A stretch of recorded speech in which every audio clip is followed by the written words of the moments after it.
Bonjour chers amis, me revoici, Paul-André Durocher, archevêque de Gatineau et euh, administrateur apostolique de Mont-Laurier, en ce vendredi 20 mars, pour vous rappeler ma présence, ma prière, ma solidarité, et aussi pour, avec vous, réfléchir un peu aux textes qui nous sont proposés par la liturgie pour notre réflexion et notre prière. C'est bon de se rappeler durant ce temps dans lequel nous nous trouvons que dans la vie de l'Église, nous sommes dans un temps particulier qui s'appelle le carême. Et le carême, c'est un temps de renouvellement intérieur. C'est un temps qui est consacré à aider les hommes et les femmes de bonne volonté, les chrétiens et les chrétiennes, à vraiment plonger leurs racines plus profondément dans leur foi, dans la parole de Dieu, dans l'amour de Dieu. Le carême a commencé originalement comme un temps de préparation pour les adultes qui cheminaient vers l'initiation chrétienne par le baptême, la confirmation et la première communion à la vigile pascale, à la messe de Pâques. Et tranquillement, cette pratique-là de préparation ultime au baptême est devenue pour tous les chrétiens et toutes les chrétiennes un temps de préparation au renouvellement du baptême à Pâques. Donc nous sommes dans un temps de retraite. Et la situation qui est la nôtre face au coronavirus, elle nous donne peut-être l'occasion de vivre ces retraites-là d'une façon particulière. Vous savez, comme je disais hier, nous pouvons voir nos réactions premières face à ce qui nous est imposé, mais peut-être c'est bon de chercher à quoi le Seigneur m'appelle. Et si je suis obligé de prendre plus de temps par moi-même, plus de temps de solitude, de silence, c'est peut-être pour que je puisse renouer avec mon fort intérieur, avec mon propre cœur, on pourrait dire, redécouvrir son cœur, son centre, redécouvrir qui je suis pour les autres, pour moi-même, mais surtout pour Dieu. C'est dans cette perspective-là que je trouve que les lectures d'aujourd'hui ont un sens particulier. La première lecture est du prophète Osée.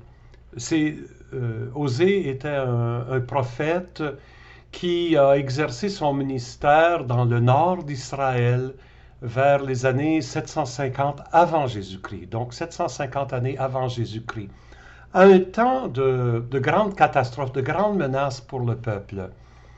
Et le message fondamental d'Osée, à travers tout son livre et celui-ci, écoutez, mes amis, Dieu a fait alliance avec nous au mont Sinaï.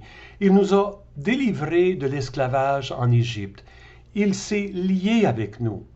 Est-ce que nous ne devrions pas répondre à son engagement, à sa fidélité par une fidélité semblable?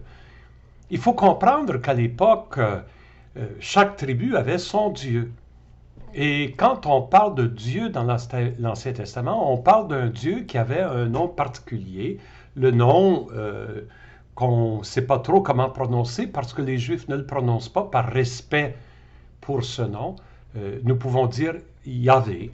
Il y en a qui disent Jéhovah, mais disons Yahvé. C'est le nom propre du Dieu d'Israël. Il y avait d'autres dieux dans les peuples environnants. Et c'était un peu la menace dans le nord d'Israël où les Israélites vivaient, on pourrait dire, à côté, mêlés avec, se mariaient avec d'autres cultures, d'autres races qui avaient leur propre Dieu. Et Osée est en train de rappeler aux Israélites qu'ils ont leur Dieu. Ils doivent être fidèles à lui. Non seulement ils doivent être fidèles à lui, mais chez les prophètes grandissait la conviction que les autres dieux, de fait, ne sont pas des dieux. Des idoles de bois, de matériel qui sont faites, des statuettes, des fétiches, ce ne sont pas des dieux. Israël était les seuls qui ne faisaient aucune image de Yahvé. Parce que pour eux, Yahvé était transcendant, un mystère, au-delà de ce qu'on pouvait imaginer. On ne pouvait pas mettre la main sur lui. Et c'est dans ce contexte-là que Osée, il invite le peuple. À la fin de ce chapitre, pardon, ce chapitre 14, c'est la fin de son livre. C'est comme, il résume son livre en disant, reviens Israël au Seigneur ton Dieu. Revenez en lui présentant ses paroles. Dites ceci en revenant, enlève toutes nos fautes, accepte ce qui est bon, et au lieu de taureau, nous t'offrirons en sacrifice les paroles de nos lèvres. C'est parce que Osée, comme beaucoup de prophètes, avait en horreur un culte vide, un culte superficiel, automatique. Ah, on va présenter des sacrifices au temple, mais on continue à vivre comme on a toujours vécu. Il dit non. Il dit, il faut que ce soit le cœur qui change. Et les paroles de nos lèvres doivent être des paroles de foi, des paroles de louange. Dites à Dieu, dites à Yahvé, tu es notre Dieu, car de toi seul l'orphelin reçoit la tendresse. Est-ce que c'est pas beau ça? De toi seul, Yahvé, l'orphelin reçoit de la tendresse. Et, en bon prophète, Osée se met à la place de Dieu et dit, voici ce que Dieu va répondre. Je les guérirai, mon peuple, je les guérirai de leur infidélité. Je les aimerai d'un amour gratuit. Ma colère s'est détournée d'Israël. Et là, c'est une abondance d'images d'agriculture, de végétation. Dieu, il dit, je serai pour Israël comme une rosée qui fleurira le lys, qui étendra ses racines comme les bancs les arbres du Liban. Et ses jeunes pousses vont grandir, sa parure sera comme celle de l'olivier, son parfum comme celui de la forêt du Liban. Les gens viendront s'asseoir à son ombre, ils feront revivre le blé, le froment, ils fleuriront comme la vigne, ils seront renommés comme le bon vin du Liban. Ces images de vie, de fertilité, de bonté, c'est ça ce que Dieu veut pour son peuple.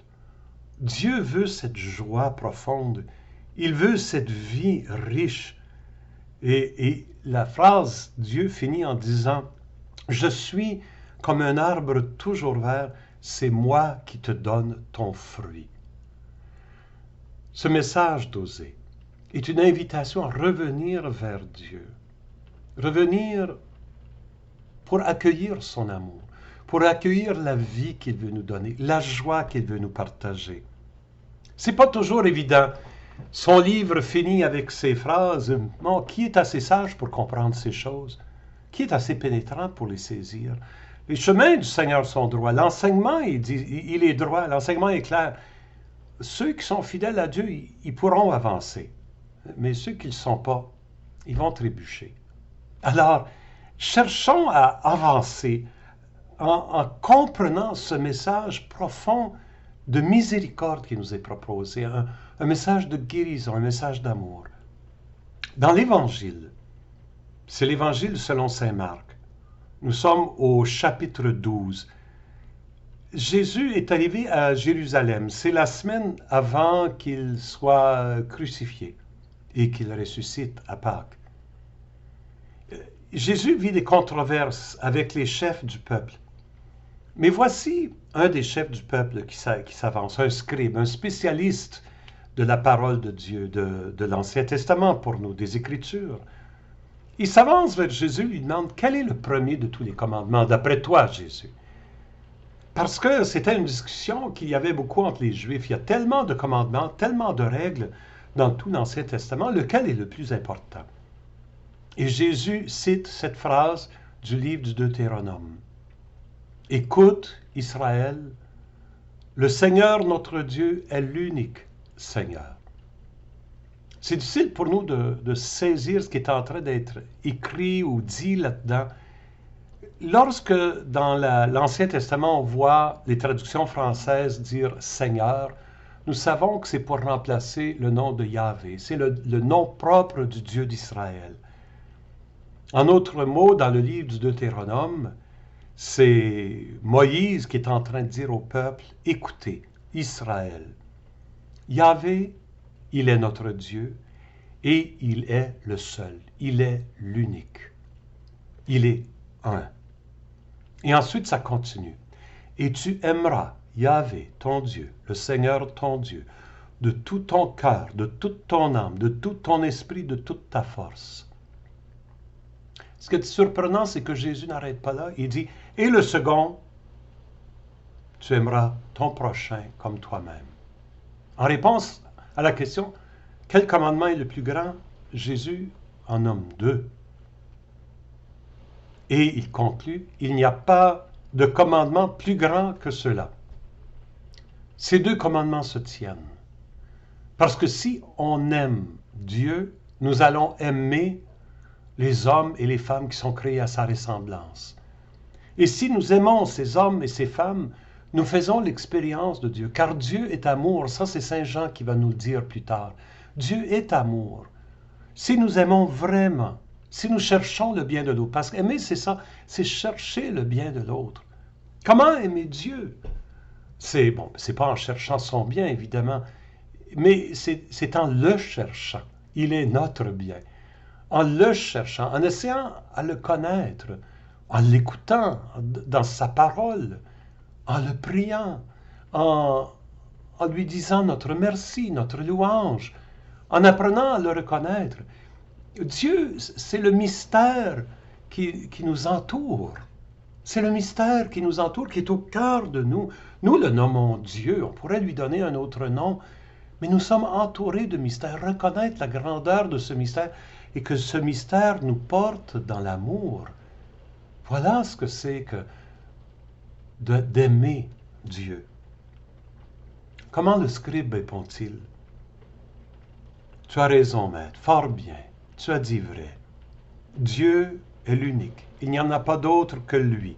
Voyez, c'est le message que nous entendions chez Osée. Les autres dieux ne sont pas des vrais dieux. Nous, quels sont nos dieux? Aujourd'hui, nous n'avons pas des idoles. Ben, il y a des idoles du sport, puis il y a des idoles du cinéma, de la musique populaire, mais aussi les dieux qu'on peut nommer le plaisir ou l'argent ou le pouvoir ou la popularité. La question est, qu'est-ce qui donne sens à ma vie? Voilà où se trouve mon Dieu. Qu'est-ce qui donne sens à ma vie? Et le scribe est en train de dire, Jésus a raison, c'est Dieu qui doit donner sens à ma vie. Il est l'unique, il n'y en a pas d'autre que lui. L'aimer de tout son cœur, de toute son intelligence, de toute sa force, aimer son prochain comme soi-même, mais ça vaut mieux que toute offrande d'holocauste et de sacrifice. Mes amis, les offrandes d'holocauste et de sacrifice, c'était la liturgie du peuple d'Israël. Il est en train de dire que plus important que la liturgie, c'est l'amour de Dieu et du prochain. Et si nous pratiquons la liturgie sans cet amour profond de Dieu et de l'autre, la liturgie n'a pas de valeur. C'est ça ce qui est en train d'être dit ici. Dans ce temps où nous sommes privés de liturgie, où nous ne pouvons pas nous rassembler pour l'Eucharistie, peut-être que c'est le temps pour nous d'approfondir notre amour de Dieu et notre amour des autres. Peut-être que c'est l'occasion pour nous de trouver le sens véritable de la liturgie. Sans liturgie, trouvons le fruit de la liturgie. Quel est le fruit de la communion? C'est d'être unis à Dieu et d'être unis à mes frères et à mes sœurs. Ça, je peux le vivre ici où je suis maintenant. L'Évangile finit, Jésus, voyant qu'il avait fait un commentaire intelligent, un commentaire judicieux, lui dit, tu n'es pas loin du royaume. Ça m'a toujours surpris un peu. Pourquoi il dit, tu n'es pas loin du royaume? Pourquoi il ne dit pas, tu es dans le royaume? Ma réponse à moi, c'est parce que là, il a la bonne réponse. Il n'est pas loin du royaume. Pour être dans le royaume, il ne faut pas juste avoir la bonne réponse. Il faut aller le vivre. C'est ce que je vous souhaite. Bon carême à vous.